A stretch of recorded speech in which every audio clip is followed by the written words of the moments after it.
Hello everyone! Welcome to the Alex Novel Storytelling Channel, a place where you can enjoy fun stories and tales filled with great moral lessons. Today, Alex brings you a special story called The Golden Sunflower and the Virtue of Patience. Let's dive right in and enjoy. Welcome to today's explainer. Let's step right out of the frantic, overwhelming pace of our day-to-day reality and cross the threshold together into a place of profound, undisturbed tranquility. Our location for this journey is the great peaceful forest. I want you to picture the scene unfolding before you, just like a masterfully painted cinematic establishing shot in a movie. It's early morning. The air temperature is incredibly cool, biting just slightly at your skin. It feels fresh, crisp, and fiercely alive. A thick, silvery, almost luminescent mist clings heavily to the damp forest floor. Way up above you, towering ancient trees with trunks as wide as houses form this massive, endless emerald canopy. Watch as brilliant golden god rays of morning sunlight just begin to pierce through the dense leaves, cutting sharp, glowing angles straight through the fog. The air carries the deep, earthy, intoxicating scent of damp, dark green moss and rich soil. If you stay completely still, the world begins to speak to you. You can almost hear the gentle, melodic bird chirps echoing through the trees. You can sense the soft, rhythmic rustling of leaves in a cool morning breeze, and the quiet, steady, musical dripping of dew falling from high branches onto the soft earth below. It is a place where time absolutely does not race. It moves at its own perfect, ancient, unyielding pace. So, in a world that demands everything immediately, what happens when nature demands we wait? I really want you to sit with the weight of that thought for a moment. We live in an era entirely defined by instant gratification, don't we? Instant messages, instant deliveries, instant results. We are constantly rushing, constantly moving, and honestly, kind of terrified of falling behind. But nature? Well, nature has an entirely different rhythm. It's an ancient, slow, deliberate rhythm that simply refuses to be rushed, no matter how hard we try to force it. Our journey today takes us deep into the heart of that peaceful forest, to follow the path of a creature who is entirely, painfully out of sync with this natural rhythm. Chapter 1: The Fast and Impatient. Our location shifts high into the forest canopy, and we meet our main character, Puka the squirrel. Imagine the pages of a beautifully illustrated novel opening up before you as we dive deep into the psychology of a creature whose entire existence is defined by uncontrollable motion. He possesses blinding speed, unmatched agility, relentless urgency, and absolute zero patience. Let's pull the camera in for a hyper-detailed portrait of Puka. His fur is a vibrant, fiery reddish-brown, and each individual strand catches the morning sunlight like a burning ember. His enormous, bushy tail is constantly twitching, vibrating with a chaotic, nervous energy that he just cannot contain. His bright, dark, glassy eyes dart wildly from branch to leaf to branch. Look really closely at his body language. Every tiny muscle in his body is coiled, pulled tight like a steel spring ready to snap. He shifts his weight aggressively from paw to paw, his nose twitching 100 times a minute. He is utterly incapable of standing in one place for more than a fraction of a second. You can practically hear his rapid, frantic heartbeat and the aggressive, lightning-fast rustling of dry leaves as he darts back and forth. Whatever Puka does, he wants it done right now, literally in this exact millisecond. Moving on, our location is now the Great Oak, and we meet a new character, the Wise Owl. The lighting in our forest scene shifts to a deeper, more reverent, shadowy tone as we arrive at the oldest, most massive tree in the woods. Perched heavily on a thick branch is the Wise Owl. Imagine the magnificent texture of his feathers. It's an intricate, complex tapestry of deep silvers, rich charcoals, and snowy whites that look like they hold the night sky itself. His eyes are huge, ancient, and unblinking. They carry the immense weight of centuries. When he speaks, his voice is a deep, rich, echoing rumble. He calls Puka over and hands him something truly extraordinary, a single, giant sunflower seed. Focus on the texture of this object for a second. It's surprisingly heavy in Puka's small, trembling paws. It's covered in a thick, fuzzy, almost velvet-like, black and white striped shell. The Wise Owl tells Puka, "If you plant and care for this seed properly, it will grow into the sweetest, most delicious reward in the entire world." But hanging heavy in that cool air is an unspoken catch. It requires care. Chapter 2. The Tragic First Sprout. We are now on the forest floor near Puka's burrow. The calm, echoing atmosphere of the great oak shatters the absolute instant Puka gets his paws on that seed. The tone becomes incredibly tense, frantic, almost breathless. Puka doesn't walk, he bolts. You can imagine the violent scratching of sharp claws tearing down the rough tree bark. He hits the damp earth, his mind racing with obsessive visions of a giant sunflower. He violently, impatiently digs into the soil. Dirt flies into the air, his little chest heaving with exertion. He wants the reward, and he wants it yesterday. His chaotic gardening method is a total disaster of urgency. Step 1. Drenching the soil at dawn. Before the sun is even fully above the horizon, Puka is there, hauling a massive leaf full of water and dumping it directly onto the disturbed earth with a heavy, muddy splash. Step 2. Flooding the garden at noon. He is pacing. He can't wait. In his manic state, he assumes more water equals faster growth. He hauls an even bigger load of water, creating an even wetter, muddier mess. Step 3. Drowning the seed at dusk. By evening, the patch of earth is no longer a garden. It is a ruined, muddy swamp. You can just picture the frantic, wet sloshing and the messy slapping of his muddy paws. Look at his manic facial expression. His eyes are wide, obsessive, practically bulging as he leans over the dark mud. He completely lacks the ability to let the soil rest. He is literally smothering the very thing he wants to grow. Three agonizing days pass. For Puka, this passage of time feels like 3 grueling lifetimes. We feel the slow burn tension building as the sun traces its long arc across the sky, setting into a deep twilight, only for the silver moon to rise and fall. Every single hour Puka paces, every single minute he stares unblinking at the flat, wet mud. Then, finally, in the soft, misty, almost blue early morning light of the 3rd day, a miracle happens. Focus in on the dark mud. It shifts, just a fraction of a millimeter. A tiny, incredibly delicate, pale green sprout breaks through the heavy surface. It is impossibly fragile. The green color is so bright it almost glows against the dark earth. It is vulnerable. It is the absolute fragile beginning of life. Now imagine pushing in for an extreme, tight macro close-up on Puka. You can see the individual wet grains of dark dirt clinging to his twitching nose. You can see his tiny paws trembling violently with an uncontrollable, overwhelming eagerness. He stares at the tiny, fragile sprout. In his hyperactive mind, it's just not growing fast enough for his eyes to see. The fatal thought crosses his mind. I can help it. I can make it taller, faster. Step by step, the tragedy unfolds. His trembling paws reach out over the mud. They gently pinch the delicate, translucent green tip of the sprout. He holds his breath, and he pulls, just a little. And then, a soft, tragic, sickening snap. The internal fibers violently break. The little sprout instantly bruises. Its bright, glowing green turns a sickly dark purple in a matter of seconds, and it wilts, completely lifeless, falling flat back into the cold, unforgiving mud. Chapter 3. Wisdom of the Slow. We are still in the ruined garden, and we are joined by Uncle Turtle. The frantic, vibrating energy of the forest completely evaporates here. We plunge into a quiet, heavy, somber stillness. Puka is devastated. He sits by the ruined, muddy soil. His tiny shoulders are shaking violently as he sobs softly. The crushing realization of what his own impatience has destroyed washes over him. But then, breaking through the quiet sound of his crying, comes a new rhythm. A slow, heavy, deep thump against the earth. And then a second slow, heavy thump.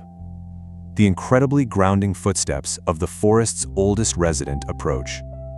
Let your mind's eye slowly pan up to reveal Uncle Turtle's massive, deeply calming physical presence. Look at the cinematic texture of his immense shell. It's like looking at a cracked, dry desert riverbed, deeply etched with ancient weathered geometric patterns that map out decades of survival and peace. His skin is thick, heavily leathery, and a deep, mottled mossy green. His heavy eyelids are half-closed, gentle, and utterly devoid of panic. Every slow, deliberate exhale he takes seems to calm the very air around him. Where Puka vibrates with chaotic anxiety, Uncle Turtle radiates an anchor-like stability.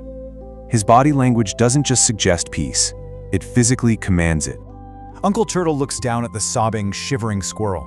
When he speaks, his voice is a slow, rumbling, methodical vibration that you can literally feel in your chest.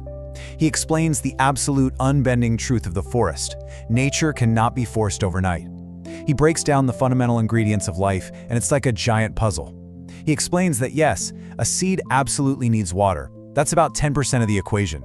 And yes, it needs the warm rays of sunlight. That's another 10%. But the massive, undeniable necessity, taking up 80% of the magic, is time and patience. It's the unseen ingredient. To put that into perspective, the soil must be allowed to do its dark, quiet work underground without us interfering. The roots must stretch at their own pace. This cannot be rushed by pulling, and it cannot be rushed by flooding. It simply requires the profound discipline to wait. The lighting in our cinematic scene shifts beautifully right now. It is golden hour. The late afternoon sun cuts horizontally through the trees, casting a warm, forgiving, deep amber glow over the ruined garden. Uncle Turtle slowly, deliberately reaches into a worn satchel at his side and pulls out another seed. His own seed. He extends his heavy, leathery claw and hands it to Puka. Focus entirely on Puka's body language in this exact moment. The golden light reflects in his tear-filled eyes. He stops shivering. He slowly reaches up and wipes the wet mud and tears from his face. His frantic, vibrating energy completely dissipates, replaced by a solemn, deeply grounded determination. He extends his paws. They are no longer trembling. He takes the seed with absolute, breathtaking reverence. He isn't vibrating anymore. He is totally focused. Chapter 4: The Art of Waiting. Now we are in the new garden. This is where the real work begins. Not the physical labor, mind you, but the grueling, quiet mental discipline. The atmosphere of our story becomes incredibly soothing, almost meditative. Day 1, gentle planting. There is no frantic digging this time. Puka moves the earth incredibly softly, placing the seed into the dark soil like he is placing a precious, fragile jewel. Week 2, mindful weeding. The sensory experience here is rich. Puka feels the cool, crisp morning breeze brushing against his fiery fur. He closes his eyes and inhales the rich, fertile, damp scent of the soil without disturbing a single grain of it. He carefully, slowly removes weeds, ensuring his claws never come close to the growing green stalk. Week 4, quiet observation. He simply sits. He listens to the ambient sounds of the forest breathing around him. He lets the timeline stretch out into the unknown. The harvest is to be determined, and for the very first time in his entire life, Puka is completely okay with not knowing exactly when it will happen. We witness a total internal and external transformation here. He waters only once at dawn, letting the earth drink slowly. He removes weeds with meticulous care. But the true victory lies in his mind, smiling at the stillness, embracing the long wait. The psychological shift is visually astounding. Look at him in the garden now. His body language is entirely softened. He sits comfortably on a small moss-covered rock. He breathes in slowly through his nose. He exhales smoothly. He simply sits and watches as the golden sunlight slowly, millimeter by millimeter, crawls across the bright green, expanding leaves of the sturdy sunflower stalk. He has stopped fighting the relentless current of time. He has surrendered to it. So, can the fastest creature learn to stand entirely still? Think about that for a second. Think about your own life. When the overpowering urge to rush, to force the result, to pull the sprout is screaming at the top of its lungs in your mind, can you find the strength to learn to stand entirely still? As weeks turn into months in our story, the suspense builds naturally, not through frantic, explosive action, but through the profound, difficult, awe-inspiring beauty of simple, unwavering endurance. Chapter 5: The Golden Reward. Our location is the garden in high summer. Imagine the orchestral music in our cinematic landscape swelling right now. Uplifting, rich, sweeping tones fill the air. The temperature has changed. The air feels incredibly warm, baked by the intense, radiant heat of the high summer sun. We have finally reached harvest time. Picture this breathtaking, larger-than-life scene. Towering high above little Puka is a giant, magnificent sunflower. Its stalk is incredibly thick, textured and sturdy, exactly like the trunk of a young tree. The flower itself is massive. It's a brilliant, vibrating disc of deep, luminous, golden yellow petals that look as if they are literally reaching up to embrace the open sky. You can almost hear the deep, rhythmic, comforting hum of bees buzzing around the petals. The center of the flower is heavy, dark brown, and packed perfectly with hundreds of plump seeds. The hot summer air around the garden is thick, with a sweet, intoxicating, warm floral scent. Puka stands beneath it, bathed in the glowing yellow light filtering down through the giant petals, staring up in absolute, breathless awe. Puka doesn't rush. He moves with a quiet, earned confidence. He slowly, deliberately climbs the sturdy green stalk, feeling the rough texture beneath his paws. He reaches the massive center of the flower. He carefully, respectfully grips the very first, perfectly mature, giant seed. He gently dislodges it from its resting place. It is magnificent. It has a beautiful, flawless black and white striped texture, incredibly smooth and heavy. He climbs back down. He sits on the warm earth. He holds it in both paws, feeling its weight.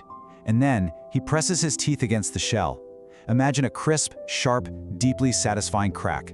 The shell splits perfectly. He tastes the seed inside.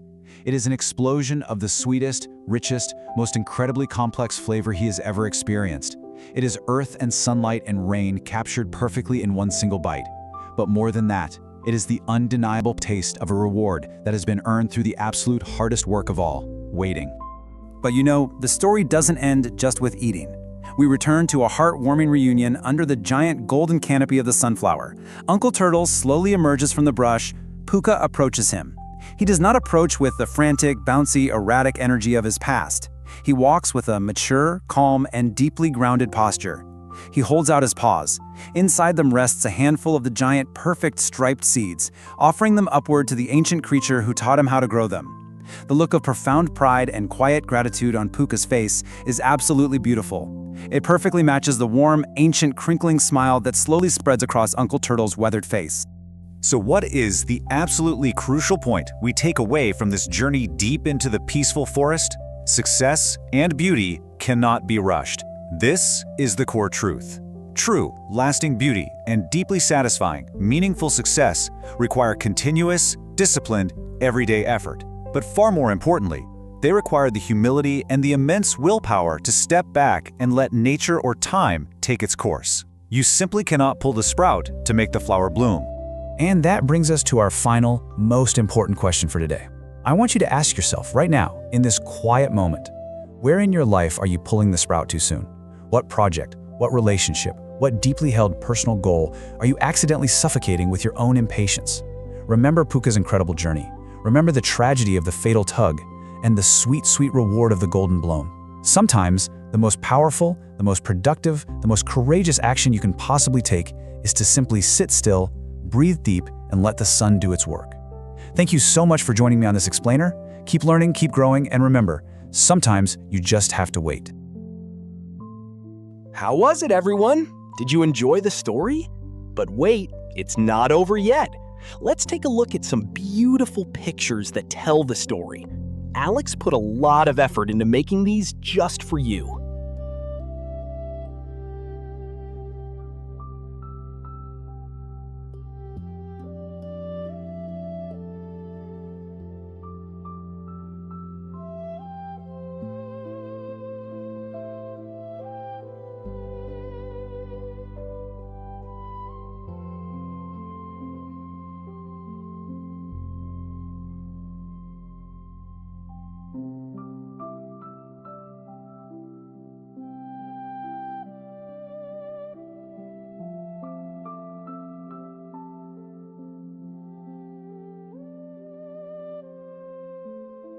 Please don't forget to like, share, and subscribe to the Alex Novel Storytelling channel. Your support means a lot to me and helps fund the creation of many more great videos. See you again in the next video. Goodbye.